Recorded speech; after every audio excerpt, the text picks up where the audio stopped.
দীর্ঘ 10 বছর পর সুইজারল্যান্ড থেকে দেশে ফিরছেন নির্লজ্জ প্লেবয় আব্রাহাম রৌদ্র খান। নারী যেন তার কাছে হাতের খেলার পুতুল। আজ পর্যন্ত সে কতজন নারীর সঙ্গে রুম ডেট করেছে তার নিজেরই কোনো হিসাব নেই। নারীরাও যেন রৌদ্র মানেই পাগল।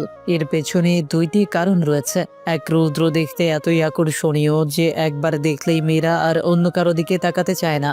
দুই, রৌদ্রের পরিবার যেমন কোটিপতি তেমন রৌদ্র নিজেই একজন বিখ্যাত টপ বিজনেসম্যান, যার কঠিন চরিত্র ও কঠোর নিয়ম সবাইকে কাঁপিয়ে রাখে। সুইজারল্যান্ডে আব্রাহাম রৌদ্র খান নাম ইতিমধ্যেই বিখ্যাত হয়ে গেছে। এখন আব্রাহাম রৌদ্র খান সুইজারল্যান্ডের নাগরিক, সাথে একজন বড় বিখ্যাত বিজনেসম্যান। আব্রাহাম রৌদ্র খান যেমন বিজনেসে নাম করা একজন টপ বিজনেসম্যান, তেমনই প্লে বয় নামে কুখ্যাত।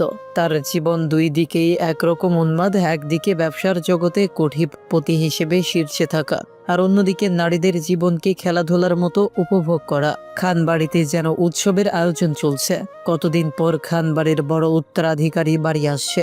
সবার মনে যেন এই আনন্দ, কিন্তু এত আনন্দের মাঝেও শুধু একজনের মনে আনন্দ নেই, আর সে হলো খান বাড়ির মেজ ছেলের মেয়ে তাবাসসুম ফেয়াতুরা।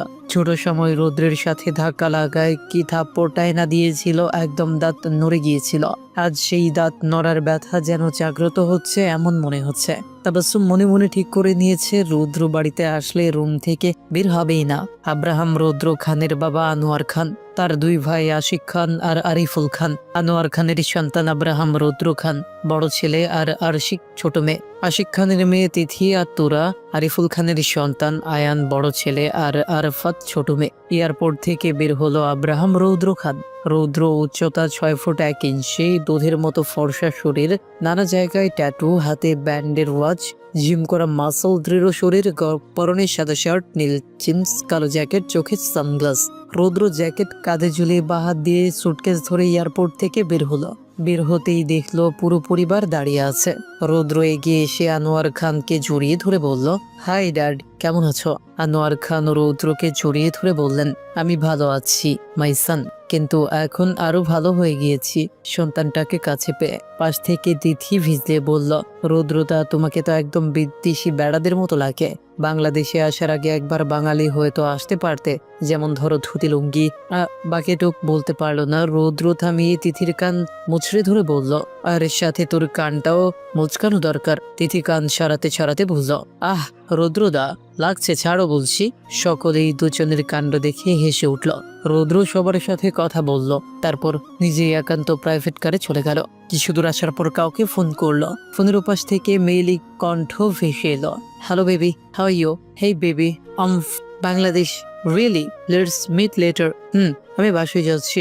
বাসায় গিয়ে মনের সঙ্গে দেখা করে আমি তোমার কাছে আসছি। Be ready today. আজ কিন্তু তোমার সঙ্গ চাই আমার। Really? Okay baby, can't wait. Roudra বাসায় এসে তার মম রৌশনী খানের সাথে কথা বলল, তোরার মা তনুজা খানের সাথে কথা বলল, আরফার মা হিমি খানের সাথে কথা বলল। সবার সাথে কথা বলে নিজের রুমে চলে গেল। বিকেলে তোরা ব্যালকনির গ্রিলের উপর বসে উপন্যাস পড়ছে। আজ সারাদিন ঘর থেকে বের হয়নি। অনেকে ডেকে গেছে খাওয়ার জন্য, কিন্তু তোরা খিদে নেই বলেই সবাইকে জানিয়ে দিয়েছে।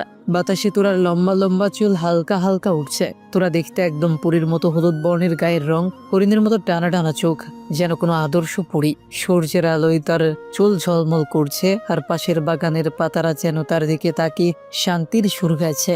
রৌদ্র রেডি হয়ে সিঁড়ি দিয়ে নামতে নামতে রৌশনী খানের উদ্দেশ্যে বলল, মম, আমি বের হচ্ছি, একটা কাজ আছে, দেরি হবে আসতে। চিন্তা করো না তুমি। রৌশনী খান এগিয়ে এসে বলল, সে কি, তুই তো আসলেই আজকে, এখনই আবার কোথায় যাচ্ছিস? রৌদ্র রৌশনী খানের কাজ জড়িয়ে ধরে বলল, তোমার বৌমা আনতে যাচ্ছি। রৌশনী খান অবাক চোখে তাকাতেই রৌদ্র যেতে যেতে বলল, আমার একটা জরুরি কাজ আছে, তার জন্য যাচ্ছি। চিন্তা করো না, শেষ হলেই চলে আসবো। রৌদ্র বাসা থেকে বের হয়ে আবার সেই মেয়েকে ফোন করলো।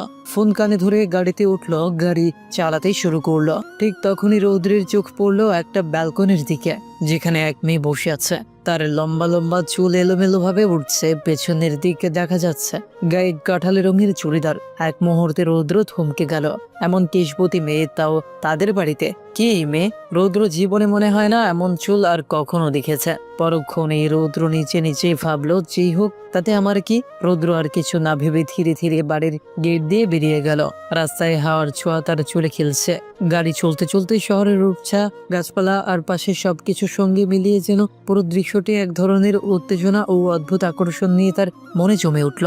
রাতের বেলা খান বাড়িতে যেন হুড়াহুড়ি শুরু হয়ে আছে। হলরুমে অগণিত মানুষ, সামনে নানা রকমের খাবারের আয়োজন, সবার মুখে হাসি, আলোচনা আর খেলা, ঘর জুড়ে উৎসবের উচ্ছ্বাস। পাশে এই সোফায় টকটকা মিষ্টি রঙের কাতান শাড়ি পরে একদম নতুন বউয়ের মতো বসে আছে তোরা। তার উপস্থিতি পুরো ঘরটাকে আলোকিত করছে। আলোয় তার চুলের ঝলক, চোখের তৃপ্তি, সবকিছু মিলিয়ে যেন স্বপ্নময় দৃশ্য তৈরি করছে। কারণ আজকে তোরাকে দেখতে এসেছে শিহাব চৌধুরী, নামকরা ছেলে বিজনেসম্যান, যে তোরাকে আগে থেকেই পছন্দ করত। তোরার কথা সে তার বাবা মাকে জানিয়েছে এবং বাবা মাও জানিয়ে দিয়েছে খান পরিবারকে। ছেলে ভালো হওয়ায় খান পরিবারের আর কেউ তা মানা করতে পারল না। তবে জানিয়ে দিয়েছিল বাড়ির বড় ছেলে সুইজারল্যান্ড থেকে ফিরে আসার পর বিয়ে দিবে। এখন রৌদ্র যেহেতু এসে গেছে, তাই শিহাব আর দেরি করতে চাইল না। আজ রাতে তোরার সঙ্গে এঙ্গেজমেন্ট করে রাখতে এসেছে। পুরো আয়োজন, আলো ছায়া, মানুষের হুল্লোড়, সবকিছুর সঙ্গে মিলিয়ে পুরো দৃশ্য যেন একটা রোমাঞ্চকর ও সুন্দর অনুভূতির প্রতিফলন ঘটাচ্ছে। সবার আড্ডার মাঝে শিহাবের বাবা সকল পুরুষের উদ্দেশ্যে বললেন, তো ভাই রৌদ্র তো এখনো আসছে না, আর কতক্ষণ লাগবে? পাশে থাকা আয়ান বারবার রৌদ্রকে কল করছে, কিন্তু রৌদ্র কল ধরছে না। আয়ান আনোয়ার খানের দিকে তাকিয়ে বলল, জেঠু কল ধরছে না, অনেকবার ট্রাই করেছি। আনোয়ার খান বিরক্ত হয়ে নিজের ফোন বের করে নিজের রৌদ্রের নাম্বারে কল দিল। এদিকে রৌদ্র সেই মেয়ে জেরিনের সঙ্গে রোম্যান্সে মেতে আছে। গাড়ির ভেতরে দুজনে একে অপরকে জড়িয়ে ধরে লিপ কিস করছে। ফোন বারবার বাজতে দেখে জেরিন বিরক্ত হয়ে বলল, ফোন দিচ্ছে কে? ধরলে ধরো, না ধরলে বন্ধ করে রাখো। রুদ্র বিরক্ত হয়ে ফোনটা হাতে নিয়ে দেখলো তার বাবার নাম্বার থেকে কল এসেছে। মুহূর্তেই বুঝে গেল বাবার কোনো গুরুত্বপূর্ণ কারণ আছে। রৌদ্র মাথার চুল পেছনে ঠেলে জেরিনের দিকে তাকিয়ে বলল, বেবি আমি এখন বাসে যাচ্ছি, কাল হোটেলে যাব, আমি তোমাকে অ্যাড্রেস দিয়ে দিব। রৌদ্র জেরিনের কাছ থেকে বিদায় নিয়ে সোজা বাড়িতে চলে এলো। বাড়ির ভেতরে ঢুকতেই সে অবাক হয়ে গেল। ঘরে এমন তোলপাড়, সবাই যেন কোনো আনন্দ উৎসবের অপেক্ষায়। কয়েকজন হেসে তাকাচ্ছে, কারো হাতে চায়ের কাপ। আয়ান রৌদ্রকে দেখে সবাইকে দেখিয়ে বলল, ওই তো ব্রো এসে গেছে। রৌদ্র কয়েক সেকেন্ড দাঁড়িয়ে সবকিছু লক্ষ্য করলো। চারপাশের মানুষজনের হাসি, কৌতূহলী চাহনি আর উচ্ছ্বাস, সব মিলিয়ে মনে হলো যেন সে কোনো আলাদা জগতে ঢুকে এসে পড়েছে। আনোয়ার খান এগিয়ে এসে বলল, কখন থেকে তোকে কল দিচ্ছি, ধরছিলি না কেন? রৌদ্র ফস করে শ্বাস নিয়ে বলল, একটা কাজে ছিলাম ড্যাড। আচ্ছা, এত মানুষ কেন? রোশনী খান এগিয়ে এসে হাসি মুখে বলল, ওমা, তোকে বলেছিলাম না আমাদের তোরার জন্য একটা ভালো সম্বন্ধ এসেছে, তুই আসলেই আমরা বিয়ের কথা এগোবো। এনারা তারাই। মুহূর্তেই রৌদ্র আবার সবার দিকে তাকালো। হঠাৎ তার চোখ পড়লো তোরার দিকে, যে একদম মাথা নিচু করে বসে আছে। তোরাকে দেখে মুহূর্তেই রৌদ্রের চোখ স্থির হয়ে গেল। অজান্তেই বুকের স্পন্দন কেঁপে উঠল। টানা টানা হরিণের মতো চোখ আর ঠোঁটের কোণে ছোট্ট একটা তিল, যা একদম আকর্ষণ করে টানছে রৌদ্রকে। রৌদ্র হা করে এক ধ্যানে তাকিয়ে রইল তোরার দিকে, যেন চোখ সরাতেই ফুলে গেছে। মুহূর্তে রৌদ্রের মনে একটা অদ্ভুত অনুভূতি জন্মালো, মিশ্রিত বিস্ময়, আকর্ষণ এবং হালকা উত্তেজনা। মনে হলো তোরার সরলতার মাঝেই একটা রহস্য লুকিয়ে আছে, যা তার মনকে টানছে। কিন্তু কেন এমন হচ্ছে? খান বাড়িতে যেন মুহূর্তে উৎসবের আমেজ নেমে এলো। সবার মুখে হাসি, চোখে আনন্দের ঝিলিক। তোরার বিয়ে ঠিক হলো, আংটিও পরিয়ে দেওয়া হলো। চারপাশে শুধু হাসি, শুভেচ্ছা আর উৎসবের গুঞ্জন। কিন্তু সেই আনন্দের মাঝে একজনের মন যেন অজানা কিছুর টানে কেঁপে উঠছে। সে আর কেউ না, আব্রাহাম রৌদ্র খান, যাকে অনেকে প্লেবয় নামে চেনে। এবং যে গল্পটা পড়ছেন সেও জানে। রৌদ্র নিজেও জানে না কেন এমন হচ্ছে। তোরাকে দেখার পর থেকে যেন নিচের ভিতরটা ওলট পালট হয়ে গেছে। বুকের গভীর থেকে এক অচেনা তাড়না তাকে কুড়ে কুড়ে খাচ্ছে। মনে হচ্ছে তোরাকে একদম নিজের করে নিতে। পরের দিন বিকেলের রোদটা হালকা সোনালি হয়ে এসেছে। আকাশের এক পাশে লালচে আলো, অন্য পাশে মেঘের ভাঁজে কোমল নীল আভা। তোরা নিঃশব্দে ছাদে চলে এলো। সারাদিনের ব্যস্ততা, অতিথিদের কোলাহল আর নিজের ভেতরের অস্থিরতা থেকে একটু মুক্তি চাইছে সে। তোরা ছাদের ধারে এসে গ্রিলের পাশে দাঁড়ালো।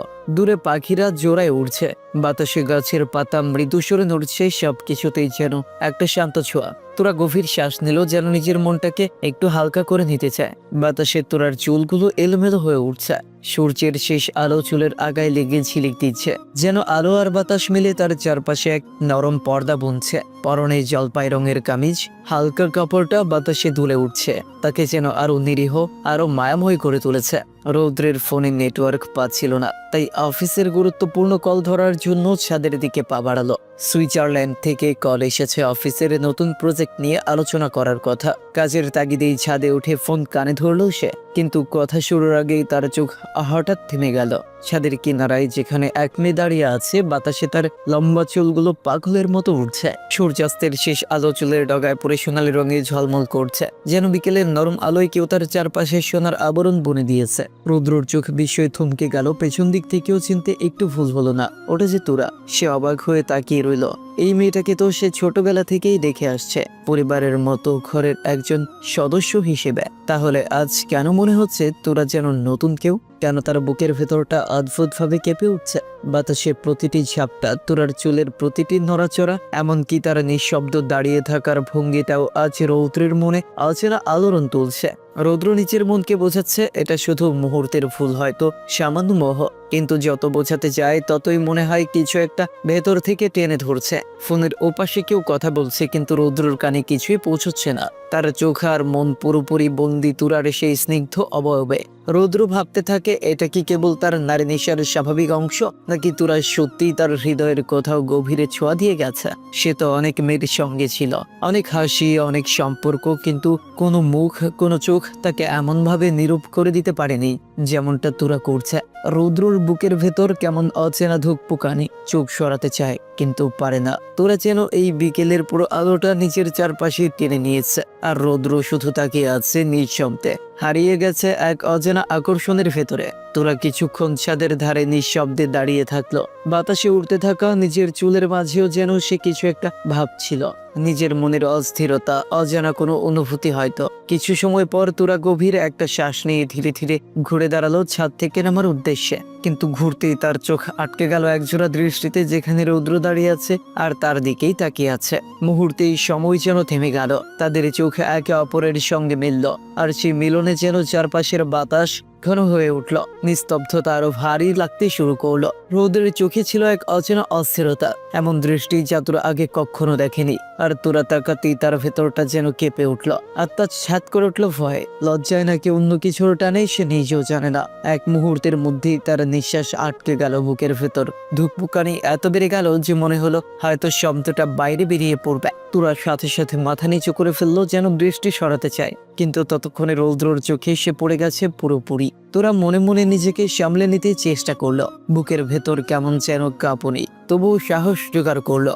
ভাবলো যতই ভয় পাক বা অস্বস্তি লাগুক, রৌদ্র তো পরিবারের একজন সদস্য, চোখের সামনে পড়ে গিয়েছে, কথা না বললে তাও অস্বাভাবিক লাগবে। নিজের মনকে বোঝাতে বোঝাতে গভীর একটা শ্বাস নিল তোরা। বাতাসে এখনো তার চুলগুলো নরম ভাবে উঠছে, মুখে হালকা উদ্বেগের ছাপ। তোরা ধীরে ধীরে পা বাড়িয়ে রৌদ্রর দিকে এগিয়ে এলো, যেন প্রতিটি পদক্ষেপে নিজের ভেতরের ভয়কে একটু একটু করে জয় করছে।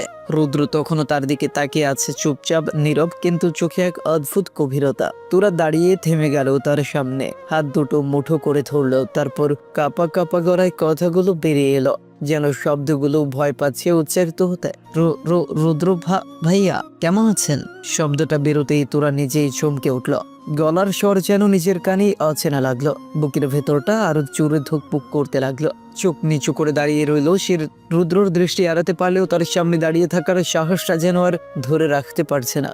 রুদ্র তোরার কাপা কাপা কণ্ঠ শুনলো, কিন্তু কোনো উত্তর দিতে পারলো না, যেন শব্দগুলো কানে পৌঁছলেও মন পর্যন্ত পৌঁছয়নি। তোরার উপস্থিতি, তার মুখে রূপ, তার চারপাশের বাতাস, সবকিছু মিলে রৌদ্রর চিন্তাগুলোকে স্তব্ধ করে দিল।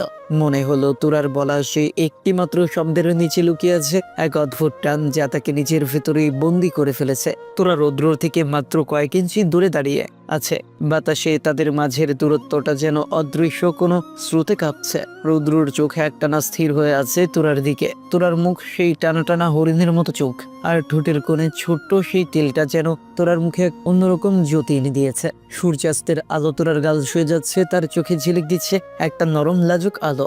রৌদ্রের মনে হলো সে হয়তো নিঃশ্বাস নিতেও ভুলে গেছে। সেই তিলটা, সেই চোখ দুটো, সবকিছু তাকে টানছে এমন ভাবে যেন তোরার মুখটাই এক অদ্ভুত চুম্বক হয়ে দাঁড়িয়েছে। তার ভেতরে এমন এক অনুভূতি কাজ করছে যা সে আগে কখনো বোঝেনি। শব্দ বেরোতে চায় কিন্তু গলা দিয়ে ওঠে না। রৌদ্র স্থির চোখে তোরার দিকে তাকিয়ে রইল।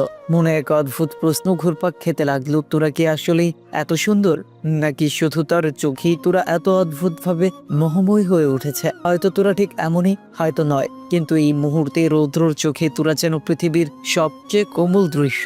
রৌদ্রর বুকের ভেতর ধুকপুক শব্দটা আরো বেড়ে গেল। চোখ সরাতে চাইলেও পারল না। মনে হলো তোরার মুখে এক অজানা আলো ঝলমল করছে যা রৌদ্রকে ভেতর থেকে দুর্বল করে দিচ্ছে। তোরা রৌদ্রকে এইভাবে দাঁড়িয়ে তাকিয়ে থাকতে দেখে আরো থরথর করে কাঁপতে শুরু করলো। হাত পা পুরো শরীর কাঁপছে, যেন বাতাসের প্রতিটি ঝাপটায় সে নিচের ভেতরের অস্থিরতা আরো স্পষ্টভাবে অনুভব করছে। তোরা কিছুক্ষণ নিঃশ্বাস সামলে রাখার পর আবার সাহস জোগালো। গলা কেঁপে উঠলো, মুখ খুললো। ভাইয়া তাকিয়ে আছেন কেন? কিন্তু রৌদ্র কোনো উত্তর দিল না। তার চোখ তোরার দিকে স্থির। মনে হচ্ছে সময় নিজেই থমকে গেছে। হঠাৎ রৌদ্র নিজের অজান্তে ধীরে ধীরে তোরার দিকে এগোতে লাগলো। তোরা তখনই পিছিয়ে যেতে শুরু করলো। বুকের ভেতর কেমন যেন অচেনা তারা ধুকপুকানি আরো বেড়ে গেল। মুখ থেকে কাপা কাপা স্বর বের হলো, যেন শব্দগুলো তার ভেতরের আতঙ্কে প্রতিফলিত করছে। ভাইয়া আপনি এভাবে এগোচ্ছেন কেন? রৌদ্র তবুও কোনো কথা বলল না। তোরার চোখের দিকে তাকিয়ে ধীরে ধীরে তোরার দিকে এগোতে লাগলো। তোরা ভয়ে পেছাতে পেছাতে হঠাৎ পা ফসকে পড়ে যেতে নিলে মুহূর্তেই রৌদ্র সাথে সাথেই তার কোমর চেপে ধরে ফেলল। তোরা ভয়ে চোখ বন্ধ করে রৌদ্রের শার্টের কলার শক্তভাবে আঁকড়ে ধরল, যেন নিচের ভেতরের আতঙ্ক ও সাহস একসাথে ছুড়ে দিচ্ছে। মুহূর্তটা যেন থেমে গেল। চারপাশের বাতাস, ছাদের নিস্তব্ধতা, রৌদ্রের দৃঢ়তা এবং তোরার কাঁপুনি মিলেমিশে এমন এক নিস্তব্ধ মুহূর্ত তৈরি করলো যা সিনেমার নায়ক নায়িকাদের সেই নিখুঁত দৃশ্যের মতো শুটিং তাদের মাঝে নেমে এলো। তোরা ধীরে ধীরে চোখ খুললো, আর চোখ খুলতেই তার নজর পড়লো রৌদ্রের গভীর চোখের দিকে। মুহূর্তের জন্য সে হতবাক হয়ে গেল। রৌদ্রের চোখে যেন তার প্রতিফলন ফুটে উঠেছে। ভয় আর লজ্জায় তার হাত স্বাভাবিকভাবেই শার্টের কলার থেকে ছেড়ে দিল। কিছুক্ষণের মধ্যে সোজা হয়ে দাঁড়ালো। দাঁড়িয়ে থাকার পরে মনে হলো এইখানে আর থাকা যাবে না, না হলে এই ভয়ের মধ্যে হার্ট ফেল হয়ে মারা যাওয়ার শঙ্কা তাকে গ্রাস করবে। হালকা ধোয়াটে বাতাসে নিচের নিঃশ্বাস সামলে তোরা ধীরে ধীরে ছাদ থেকে নামার জন্য পা বাড়ালো, কিন্তু ঠিক তখনই তার পা হঠাৎ থমকে গেল। রৌদ্রের স্থির গভীর কণ্ঠে বলে উঠল, তোরা দাঁড়া। তোরা থমকে দাঁড়িয়ে গেল। রৌদ্রের কণ্ঠ যেন তার বুকের গভীরে কেঁপে উঠল। শরীরের প্রতিটি স্নায়ুতে ভয় আর অজানা এক শিহরণ বয়ে গেল। সে নিজেও বুঝতে পারছে না কেন তার বুক এত জোরে ধুকপুক করছে, কেন হাতের তালু ঘামে ভিজে যাচ্ছে। তোরা ধীরে ধীরে ঘুরে দাঁড়াতেই দেখলো রৌদ্র একদম সামনে এসে দাঁড়িয়ে আছে, এত কাছে যে দুজনের নিঃশ্বাস প্রায় একসাথে মিশে যাচ্ছে। তোরা মুহূর্তেই এক কদম পিছিয়ে গেল। চোখ নামিয়ে নিচু স্বরে বলল, ভাইয়া কিছু বলবেন নাকি? রৌদ্রের ঠোঁটে হালকা হাসি খেলে গেল। সে ধীরে ধীরে আরো এক কদম এগিয়ে এসে গভীর কণ্ঠে বলল, হ্যাঁ তো, তুই এভাবে পেছাচ্ছিস কেন? তোরা ভয়ে আরো এক ধাপ পেছনে সরে গেল। গলার স্বর কাঁপছে, তবু সাহস করে বলল, আপনি যা বলবেন দূর থেকেই বলুন। রৌদ্রের চোখে তখন এক অদ্ভুত দৃষ্টি, মায়া টান আর অজানা আকর্ষণ মিশে আছে। রৌদ্র আবারও এক লাফে তোরার একদম সামনে এসে দাঁড়ালো। দুজনের চোখ চোখে আটকে গেল, সময় যেন থেমে গেল। রৌদ্র তোরার চোখের দিকে তাকিয়ে নিচের অজান্তেই ফিস ফিস কণ্ঠে বলল, দূরেই তো থাকতে চাই, কিন্তু তুই তো আমাকে চুম্বকের মতো টেনে আনছিস। বল, এইভাবে যে টানছিস আমি যদি ছুঁয়ে দিই তুই ঠিক থাকতে পারবি তো? তোরা রৌদ্রের কথাই সম্পূর্ণ অবাক হয়ে গেল। রৌদ্র এসব কি বলছে, কেন এমন কথা বলছে, মাথায় ঠিক আছে তো? তোরার কণ্ঠে কেঁপে উঠে বলল, ভাইয়া আপনি এসব কি বলছেন? আমি কেন আপনাকে টানবো? আর আমি আমি আমি নিচে যাব, মনে হয় আম্মু ডাকছে। শুনলাম ভাইয়া। কথাটা শেষ করতেই তোরা ধীরে ধীরে ঘুরে যেতে লাগলো, কিন্তু তার আগেই রৌদ্র এক শক্ত হাতে তার হাত টেনে নিল। মুহূর্তেই ছাদের দেয়ালের সাথে তোরাকে চেপে ধরলো। তোরা চমকে উঠে ভয়ে চোখ বন্ধ করে দিল। কিছুক্ষণ নিঃশ্বাস আটকে থাকার পর মনে হলো কারো গরম নিঃশ্বাস তার মুখের ওপর পড়ছে। অজান্তেই ধীরে ধীরে চোখ খুলতে শুরু করলো। চোখ খুলতেই চোখে পড়লো রৌদ্র। রৌদ্রের চোখ যেন মাতাল, গভীর এমন ভাবে যে তোরা এক মুহূর্তের জন্য পুরোপুরি অনুভব করলো। রৌদ্র তোরার দিকে এক ধ্যানে তাকিয়ে রইল, কোনো কারণেই নিজের মনকে থামাতে পারছে না। মনে হচ্ছে তোরার প্রতি তার আকর্ষণ এতটাই গভীর হয়ে যাচ্ছে যে সবকিছু ভীষণ শক্ত হয়ে যাচ্ছে। তোরা ভয় থরথর করে কাঁপতে লাগলো। তোরা ধীরে ধীরে সরে যেতে চাইলো, কিন্তু রৌদ্রর বাহু থেকে বের হতে পারলো না। তোরা আবার একটু নিচু হয়ে বের হওয়া যাওয়ার চেষ্টা করলো। রৌদ্র তোরার সাথে নিচু হয়ে একইভাবে তার দিকে দৃষ্টি বজায় রাখলো। কিছুক্ষণ এইভাবে করার পর তোরা ধীরে ধীরে বলল, কণ্ঠে কাঁপুনি আর লাজুকতা মিশিয়ে। ভাইয়া, সমস্যা কি এইভাবে ধরেছেন কেন? আমি নিচে যাব, প্লিজ আমাকে ছাড়ুন, আমি ভয় পাচ্ছি আপনাকে। রৌদ্র তোরার কথায় নিঃশব্দে হালকা হেসে উঠল। রৌদ্র তোরার দিকে তাকিয়ে হালকা নিঃশ্বাস ফেলল। রৌদ্র সাথে সাথে তোরার মুখে নরম ফু দিল, যেন বাতাসের স্পর্শ দিয়ে তার কাছে থাকা অনুভব করাতে চাচ্ছে। তোরার সাথে সাথে চোখ বন্ধ করে ফেলল, লাজুক আর ভেতরটা কাঁপছে। রৌদ্র তোরার বন্ধ মাখা মুখের দিকে তাকিয়ে হালকা হাসি নিয়ে নিজের অজান্তেই কোমল সুরে গান গাইতে শুরু করলো। মন আমার তোর কিনারে, হারানো দিন হারে, সে তো আর মানছে না রে, এবার ভালোবাসতে আয়, তোর ছায় সঙ্গী হব, দুহাতে প্রেম করব, আমাকে চুপটি করে মনের কথা বলতে আয়। বাকিটুকু না হয় আপনারা ফোনে নিচে থেকে শুনে নেবেন। রৌদ্রের গলায় এত গান শুনতে মন ধরে কেন আপনাদের?